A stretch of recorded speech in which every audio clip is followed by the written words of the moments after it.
Hey, folks, greetings and welcome from the Offensive Security Group here at Secure IT 360, coming at you with a new episode of the Cyber Threat Perspective. So, we're doing things a little bit differently. This is going to be part one of a multi-part series where we go in depth talking about various types of offensive security testing.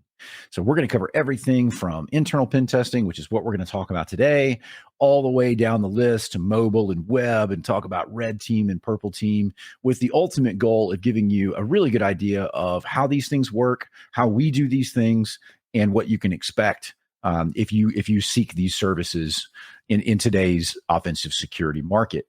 So I'm Brad Causey. This is Spencer.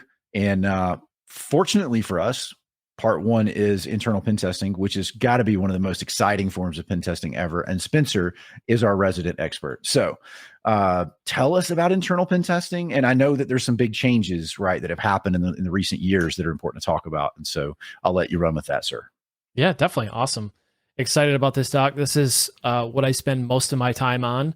It's funny. I was just giving a presentation yesterday to law firms about Active Directory security and the complexities with that. And we'll touch on that a little bit during this episode. But yeah, this is offensive security testing part one, internal pen testing, my favorite subject ever.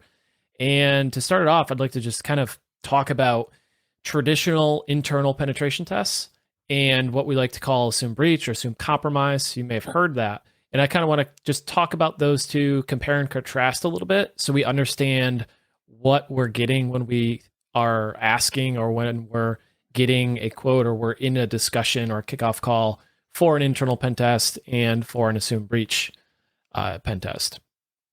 So let's start with internal pen test, right? Internal penetration test, a traditional internal network penetration test is going to be something along the lines of we or whoever you're working with might send you a Kali laptop, or maybe it's a tap device or some device that you can plug into your network, right? You plug that device into your network, and that's essentially where you start from. You hopefully will get access to everything on the network, and you can start poking around from there. The goal of an internal network penetration test is to find all of the vulnerabilities you can find in the limited amount of time, right? Both internal penetration tests and assume breach, which we'll talk about next, are time limited engagements.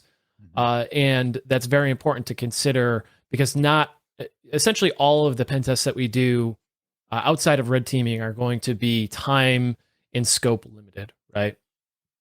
So an internal network penetration test is, the goal is to find as many vulnerabilities as we can in the amount of time. And we're not really limiting ourselves as to what we can attack from a scope perspective. But like I said, we are limited by time. And one of the key differences between an internal network penetration test and assume breach is that in assume breach, you assume that a user has clicked on a link or that you've gained access to the environment somehow, and you've landed on a system in the environment, like an actual system, like a Windows machine or on a server, something like that. So assume breach, it kind of assumes that you've been compromised, or there's a malicious insider, or there's a vendor that has unattended access. We usually start from that kind of context, and that's kind of where we begin a assume breach pen test. And, so yeah, go ahead. One of the compare contrast statements I usually like to make when people start asking about that is we started realizing hackers aren't shipping laptops, right, into their targets, and the idea that this magical Linux box full of hacker tools would suddenly show up physically attached to your switch is kind of far-fetched. Not impossible, right? There are scenarios where a kid could plug in a laptop in a hospital or something, but generally speaking, and this comes from our time because we also have kind of a little toe in the IR pool too, the incident response pool, is how are all these compromises happening? Right? Well, they're happening because a user clicks on a link. And suddenly that endpoint's compromised and everything on it's compromised. And so that's kind of the backstory on that. And this has been a shift over the last couple of years. If you'd have gotten a pen test from us 3 years ago, we'd have shipped you a Kali Linux laptop.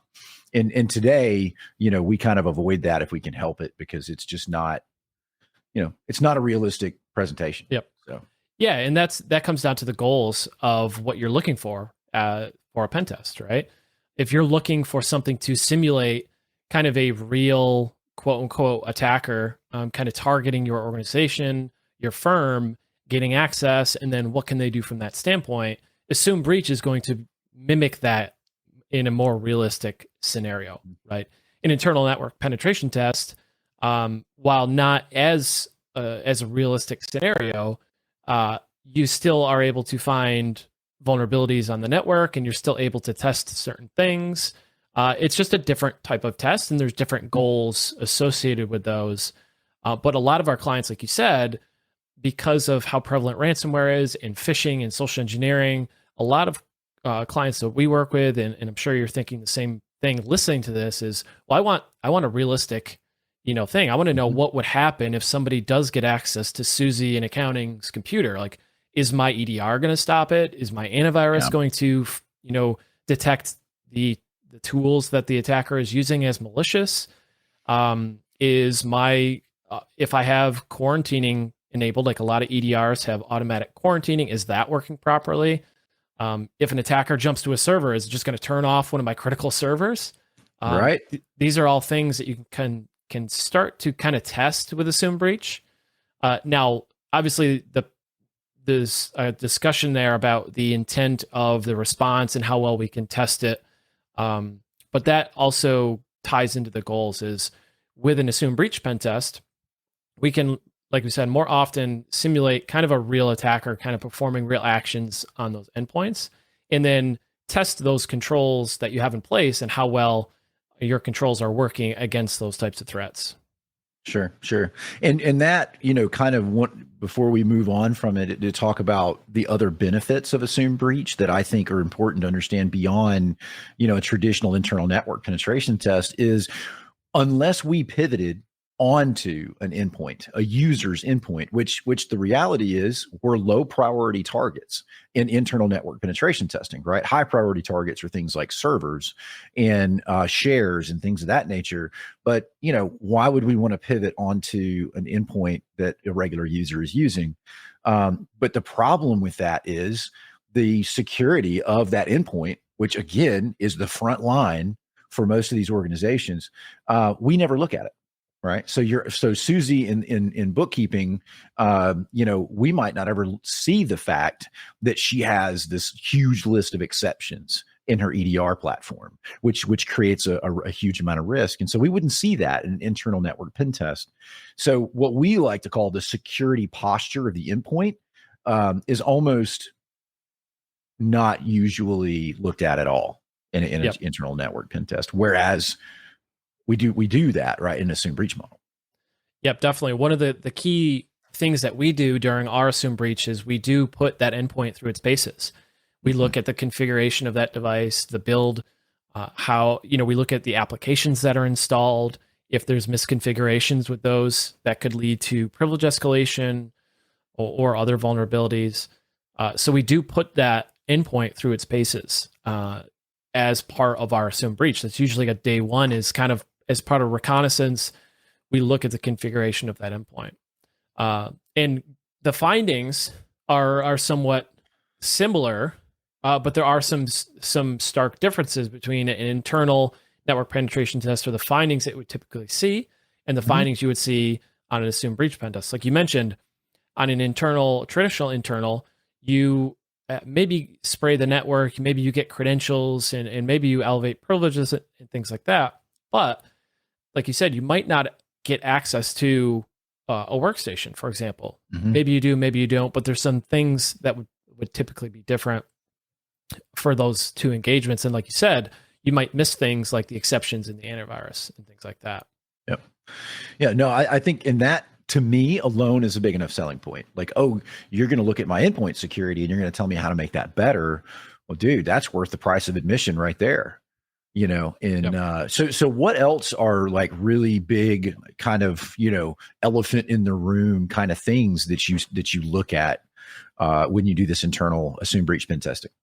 Yeah, definitely. So, doing security assessments, I often talk to clients, especially in the legal space, that they have a third-party vendor that has, remote access or undetected access to a certain set of systems or servers because they help with, reporting or analytics or support or whatever it is, right? So looking at those servers that have remote access tools or that have, low privileged users that are allowed to access those servers, essentially looking for permissions and privileges on the domain using things like Bloodhound, for example. So Bloodhound, we're able to map the environment, look for hidden or unintended relationships in Active Directory, and we can see things like nested security groups where, Susie's accounting group, who does maybe some reporting and analytics on the financial server, is inadvertently, an administrator on one of these servers that then gives them access to a whole bunch of other things that they might not need or not really require access for their job, right? They're over permissive in terms of access. So maybe the first bucket is just access control in general, right? Just giving too much access to users or to groups and not really adhering to the principle of least privilege, which is kind of like a buzzword, right? It's like zero trust. Like just do zero trust, right, Brad? Like Sure. everything will be fine. Just flip the switch. It's fine. Yeah. So understanding that, just saying, hey, implement least privilege, it's not super helpful to say that to many people. So what we mean by that is looking at your service accounts, looking at your users and your role-based access control and saying, what is the minimum amount of permissions that this user or these groups need to do their job? What systems do they need access to? What applications do they need access to? Can I restrict these service accounts from logging in anywhere? Like, do they need interactive logon and things like that? So generally, like one of the big things that many firms get wrong is privilege access and access control in general. Sure. So my understanding is it's a lot easier to administer things if you just give domain admin to all your service accounts, right? Exactly, like SQL admin, SCCM admin. It just don't worry about it.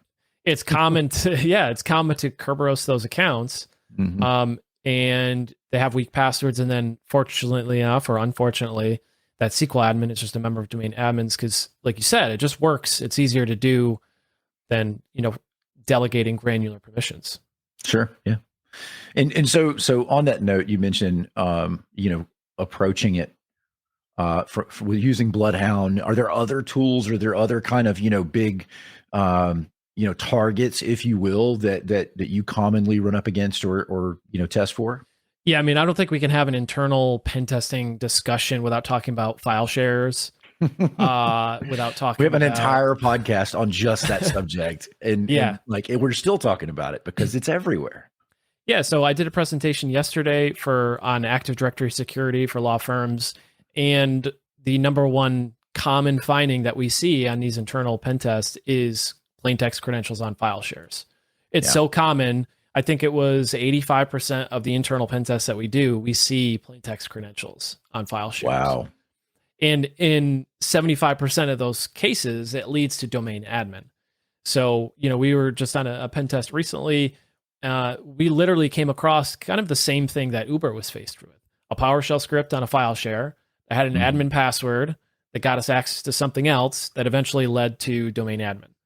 And it was just sitting there in an admin's, in a text file for an admin, in their share drive. So listeners, let that sink in for just a moment, right? So finding credentials on a file share, which the skill level to do that, no offense, Spencer, is zero. Absolutely. Right. It takes zero skill to search for the word password in, publicly available, I say publicly, internally available shares. And 85% of the time we find passwords, 75% of the time we get domain admin as a direct result of that. So, if that doesn't scare you, then you're just not scareable because that is spooky, right? Yeah. The other thing too is it doesn't require malware, right? Like once I get access to that system, right? Like if I'm an attacker, right, I'm going to have some sort of implant on that device. As long as I'm not detected there, I can just search the file shares. I don't really need quote unquote malware to do that. Yeah. Even so, if you have console access like RDP through VDI or Citrix or something, you could just navigate out to the file shares through File Explorer and just go search for it, right? You don't need malware. You don't need any complicated tools to do this. Mhm. And to your point, yeah, it's very low skill, but very, very high impact. Have you ever been caught by security monitoring, whether it be MDR, EDR, just doing those searches? No, never once. No. I mean, Okay, so it's just, now yeah, you it's, should really be scared because 75% of the time I get domain admin using this one secret technique that has no skill and zero detection. yep. Wow. Yeah, so one of the tools that I like to use all the time is PowerView. It's a 10-year-old post-exploitation framework written in PowerShell. PowerView is detectable, right? If you have good PowerShell logging, if you are using AMZ properly, if you have a good EDR antivirus product, you can catch the use of PowerView. But like I said, you don't have to use PowerView. You could just search manually. There's a number of ways to look for those things. But PowerView is one of the ones that I recommend people use because it finds a lot of low-hanging fruit very easily. And you just run it on a host that doesn't have AV running. And you can find stuff very, very quickly with that. Solid. So are there any other internal TTPs you want to hit on? Because I have one kind of more broad topic that I want to hit before we wrap out. Yeah, I mean, so the common things that we see are misconfigured group policies, misconfigured certificate services or certificate templates. That's a pretty common one. And then just weak passwords in general. That is very common to see, especially on service accounts, like we talked about with the Kerberoasting example. So those are some of the key ones that I would focus on. And then using a tool like Pingcastle, I talk a lot about Pingcastle. It's probably one of my favorite tools. It's an Active Directory health check tool, essentially. And it checks for hundreds, if not thousands, of different misconfigurations in your environment. It's a free tool, so you can just download it and use it as a defender and use it for free. And it finds a lot of low-hanging fruit. It'll find pretty much everything we just mentioned outside of the file share issue. It'll find everything else that we just mentioned and talked about. So it'll find group policy misconfigurations. It'll find overprivileged groups or users who are able to control other objects in Active Directory. So kind of the nested security group issue that I mentioned. It'll find a lot of those low-hanging fruits, and it's really, really good. Yeah, and you know that's something that's really important, and we're going to touch on that in every part of this series, and that is you don't always have to go get an expensive pen test or buy an expensive tool to detect and improve on your own, you know. And so we want to kind of help with that and talking about Bloodhound. Bloodhound's a little bit more of an advanced tool. It takes a little bit of know-how to set up and run, but Pingcastle doesn't, right? And neither does searching for keywords, which you wrote an article on how to find stuff on your shares before the bad guys do. So, you know, for those of you listening, check out the blog for that. And it's kind of a step-by-step guide. And so, you know, the goal there being most of this stuff is free, folks.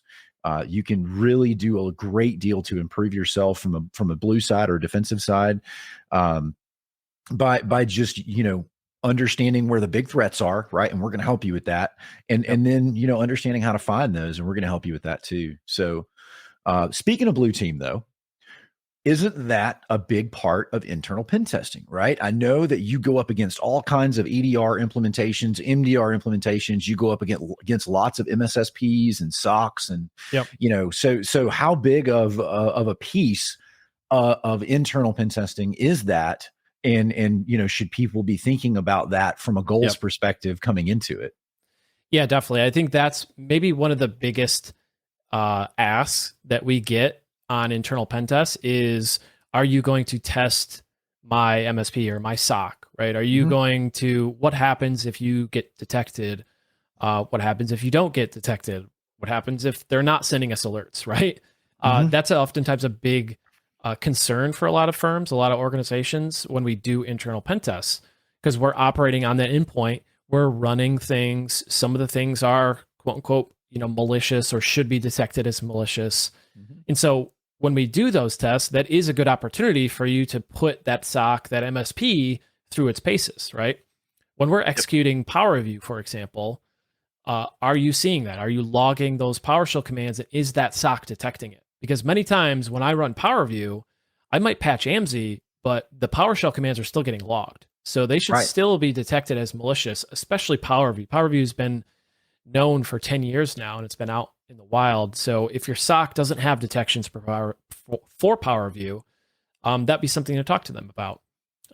Because a lot of times I don't really try to pull out all the stops with defense evasion because I want to test that, right? I want to test how well I'm getting detected and alerting on. And if I use, bleeding edge, whatever tooling to kind of avoid defenses, that's getting more into the red team aspect of the testing and kind of avoiding the blue team. We want to put that through its paces. So we'll do things that are intentionally noisy, especially if we've gone 2, 3, 4 days, we haven't seen alerts. We're going to put Mimikatz on the box. Like, we're going to run things that are intentionally noisy. Right. But yeah, to your point, it is a very sought after thing. And part of the reason we like Assume Breach is because we get to put those detections through its paces. So not only with the actions on the endpoint, but lateral movement, right? Privilege escalation, credential dumping, right? Can we get access to the credentials in memory? And is your EDR or security monitoring detecting that? So those are all things that we do that are an opportunity for a SOC or MSP to detect and kind of put them through their paces. And then if they don't, having a report that says, hey, they did this, how come you guys didn't see it, is very helpful for a client. So they can say, hey, these guys did a pen test. They just right-clicked in Task Manager and dumped LSAS, and you guys didn't send me an alert. So what's up with that? Super good, man. So all of that said, tell me a little bit about prerequisites. What should I, as a consumer of internal pen testing, is there anything I need to do beforehand? I know that, there's some considerations, right? So what should I do? Yeah, that's a really good question, actually. And, thinking about the maturity of a firm for penetration tests, I would say the first step is vulnerability assessment, right? If you haven't done a vulnerability assessment, or if you haven't done anything to look at the security of your Active Directory environment or look for these misconfigurations, I would say do that first, right? Do a cursory review of Active Directory, do some vulnerability scanning and vulnerability assessments to find those low-hanging fruit.